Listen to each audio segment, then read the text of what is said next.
Investigation or NBI filed a murder complaint before the Department of Justice against former Bureau of Corrections Chief Gerald Bantag and 6 other respondents. This is over the death of an inmate, Hegel Samson alias Leon Bilibid, who allegedly revealed irregularities in the new Bilibid prison or NBP. O ano yun, no? May panibago sinampang NBI. Di umano dito kay Bantag. Naku, panibagong kaso na naman. Sino to? Si Leon Bilibid ba? Ulitin natin. Revealed irregularities in the new Bilibid prison or NBP. Some witnesses named Bantag as one of those involved in the said incident. So investigation, yung mga tinignan yung mga PDLs na involved, may nag-point out sa kanya talaga as the one. Mahaba ito mahabang investigation process to no? May 4 na nag-confess sa kanilang participation dito. Okay, ito lang ha. Ito yung sinabi ni Secretary Boying na meron daw talagang 4 na nag-confess at itinuturo si Bantag.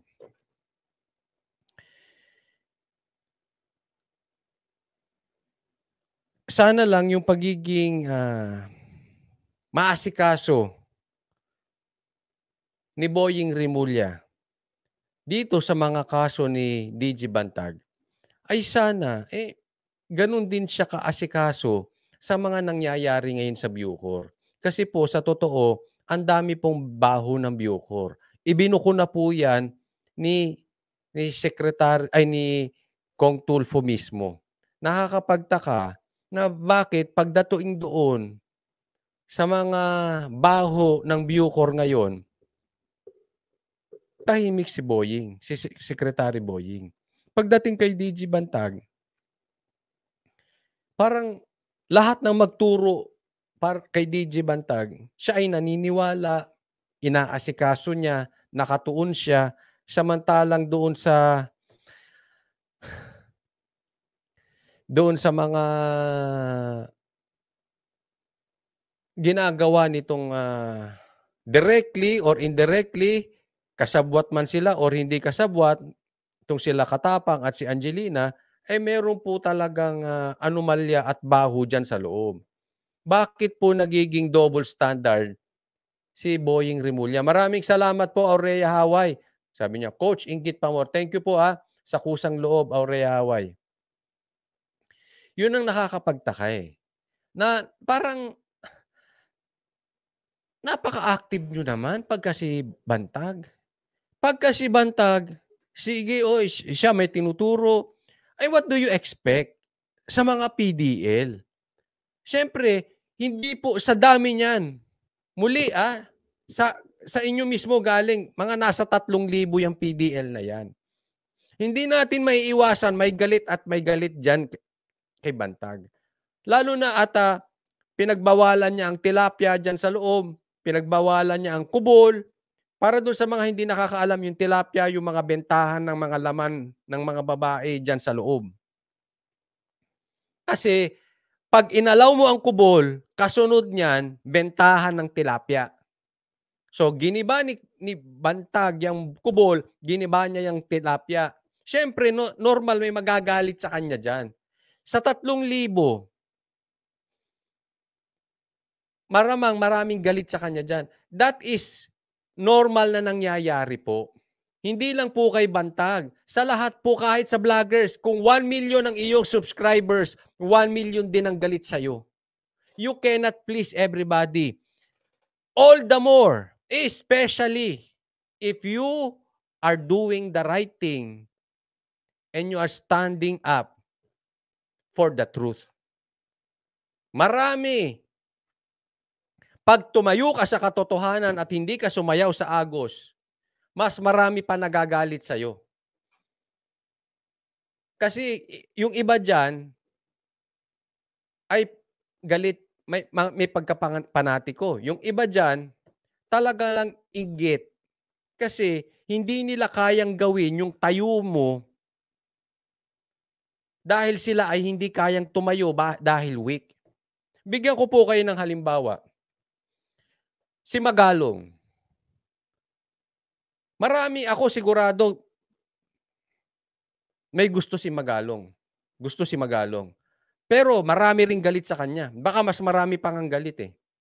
Because they hate the guts. Gusto nila sunod ka ng sugunog. Oo, ganun po ang katangian ng weak. Ang weak, gusto niya yung mga kasamahan niya weak din. Tingnan mo si Tulfo. Ang daming tinulungan, ang daming may gusto kay Tulfo, kaya nga siya nag-number 2 sa Senate. Hanggang ngayon, ang lakas niya, number 2 pa rin siya kung sakaling siya itatakbo for president. Ganun po kalakas si Tulfo. But definitely may galit pa rin sa kanya. Yung iba nakikisawsaw lang, yung iba talagang galit kasi inggit. Yung iba kasi hindi nila kaya yung ganung gawin. So, normal yun. Ang ibig ko lang sabihin, marami talaga magagalit kay Bantag kasi nanindigan sa katotohanan na nasanay sila sa baho ng Bucor. Siyempre, sanay sila doon eh. Sanay silang nagluluto ng droga doon, sanay sila nagpapapasok ng tilapia sa loob, sanay sila may kubol, sanay sila na may VIP, tapos dumating lang to si Bantag. Bawal ang droga, bawal lahat, bawal lahat. Sinong hindi magagalit? 'Di ba? So yung mga galit na yan, naman, kung hindi nyo alam yun, ano ba kayo, pinanganak kahapon? Yung mga galit na yan, kahit makaganti lang kay Bantag, ituturo niyan na kahit si Katapang ang pumatay dyan, ay si Jose Rizal ang pumatay dyan si Bantag. Kulang na lang pati yung pumatay kay Digamo si Bantag. Lahat po ibibintang nila kay Bantag. Kasi galit yung mga yan.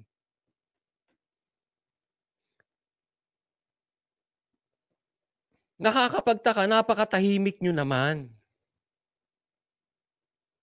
Kasi ang ayaw na ayaw ko sa isang sitwasyon ay yung pagiging double standard. Pagdating dito, pipikit.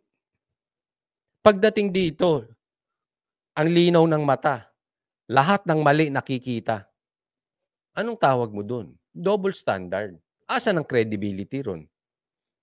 Wala. Bigyan ko kayong halimbawa. Muli. Meron pong nag-message sa akin at yung ating informant, eto na po yung balita. May informant tayo na nakapagsabi, si Angelina naman daw ay hindi talaga tinanggal. Di umano, siya ay nakabalik ulit, pakitang tao lang yung pagkakatanggal sa kanya. Yan. Hindi ko po sinasabing naniniwala ako, hindi ko rin po sinasabing maniwala kayo, basta ikinikwento ko yung mga nakakarating sa akin, ikinikwento ko sa inyo, and so far, so good. Kasi yung mga kinikwento ko sa inyo, nangyayari po. Saliksikin nyo yung mga live ko, lahat ng binalita ko rito, in advance nangyari po. Yung iba, lumabas pa nga sa Senate hearing. Yung iba, lumabas pa nga sa Congress hearing. Eto na naman. Etong balita ko to, tanong ko lang po sa inyo. Totoo ba na nandiyan na naman si Angelina sa loob? Kung hindi totoo, edi ipaliwanag nyo. Pero kung totoo, baka magulat kayo, lumabas sa Senate hearing. Sabihin nyo, tsamba. Lumabas sa Congress hearing. Tsamba na naman. Kasi ito yung message, ha? Babasahin ko po sa inyo. Hindi ko na lang sasabihin kung kanino galing. Kasi message lang sa akin eh. Pangalanan na lang natin yung nag-message sa akin ng Lisa. Doon sa ating informant na si Lisa.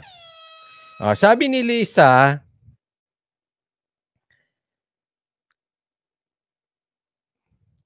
nag-i-stay siya sa opisina ng Director's Quarter kung saan nakatira ang DG.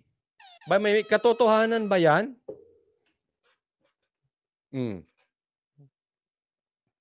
Doon pa nag-i-stay kung saan nakatira yung DG?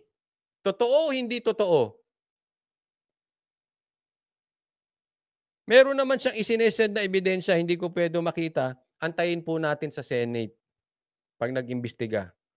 Baka ilabas to nila Tolentino. Baka ilabas to ulit ni Dan Fernandez. Nakakapagtaka bakit hindi ma-let go si Angie.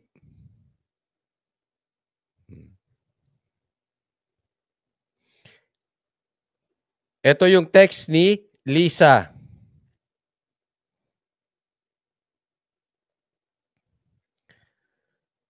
Palabas lang yung nag-resign si Angie sa plantilla niya. Pero kinuha pa rin siya ni Katapang.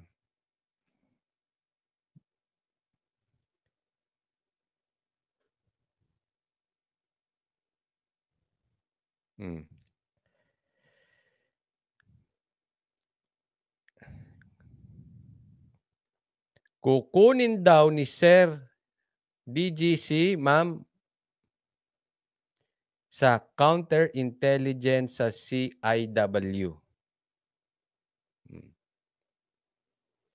Counterintelligence.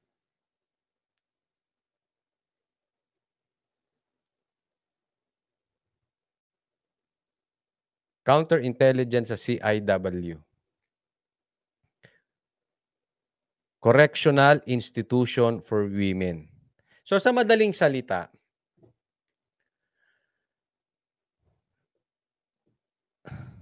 nang uuto, kung ito ay di umano'y may katotohanan, parang nauuto ang taong bayan. Sana po matapos na ang hearing sa budget, no? Hindi ko po alam kung tapos na sila dyan, para sana maimbestigahan itong muli. Si Angelina, kahit na sinasabing resign, bagamat di umano siya ay pabalik-balik lang naman din dyan, palabas lang din naman yan, no? Kung totoo man to or hindi, sana ang Senado na ang mag-imbestiga. Ang Congress na ang mag-imbestiga. Para lumabas po ang katotohanan dito. For discussion purposes lang. Halimbawa talagang resign si Angelina. Halimbawa lang, which I really don't believe. Which it's ridiculous to believe na nag-resign talaga si Angelina. But for discussion purposes, let's assume nag-resign talaga si Angelina. Kailangan pa rin kasama siya sa hearing. Kahit nag-resign siya or kahit tinanggal siya ni Katapang, kasali pa rin siya. Kasi nung panahon niya, nagkaroon ng barilan. Nung panahon niya, at siya ang nagsabi na mayroon sa septic tank, tapos na fake news di umano, tapos may nakatakas. Lahat yun ay sa kapamumunuan ni Katapang under Angelina. So resign or not, dapat kasama maimbestigahan. Panawagan lang doon sa nangunguna sa ating investigasyon, si Senator Tolentino at Congressman Dan Fernandez, sana maimbitahan nyo ulit si Angelina. Huwag nyo po siyang alisin sa investigasyon. Hindi lang po si Katapang, hindi lang po si Kataroha, isama na rin si Angelina. Ngayon, baka napapanood nyo itong sinasabi ko. Tanong, imbestigahan nyo mabuti kung talaga bang in words and in action tinanggal si Angelina o puro tayo ganon? Puro dak-dak lang. Pero andyan din naman. Nagtatanong lang po tayo. Mas maganda, Senado na ang magtanong. Better yet, si Kong Akop na magtanong.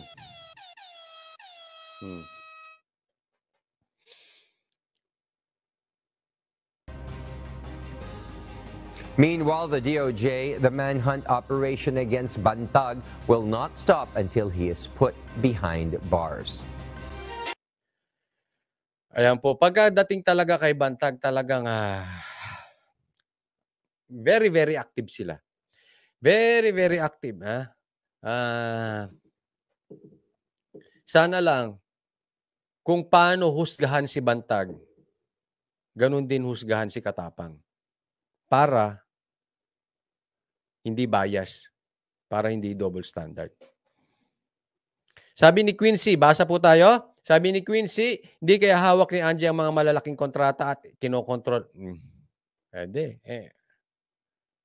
Ano pa iisipin natin? Bakit ganon? Sa kabila ng kapalpakan ni Angie, bakit di umano'y parang untouchable siya?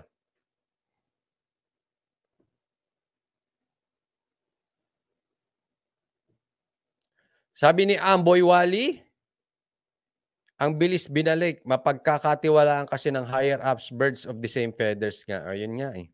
Scratch my back, I'll scratch yours. Hindi na ito yung may maganda ka bang ginagawa. Sa katunayan, pag may maganda kang ginagawa, lalo ka na tinatalsik eh. Ganyan po ginawa sa mga sekretary. Ang kailangan nila sa sekretary, ang kailangan ng Marcos nyo sa mga sekretary, hindi yung gagawa ng maganda. Ang kailangan niya yung oo ng oo. Yes sir, yes ma'am. Lalo na kay Lisa. Gemaline, kaya nga nag-resign para di matanong sa Congress. Hindi, dapat talaga kahit nag-resign, tanungin pa rin yan.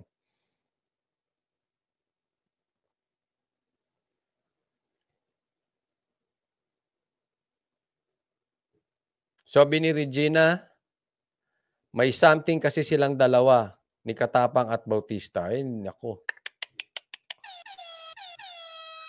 Meron akong kakilalang ganyan, isang isang mataas na opisyal tsaka yung kanyang driver.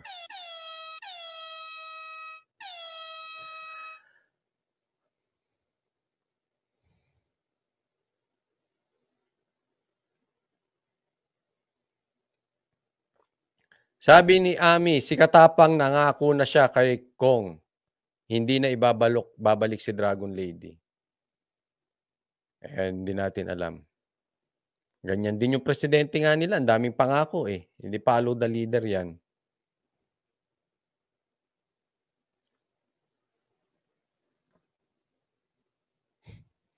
J. Sams, baka kabit niya ni Kataps. Hindi po natin alam.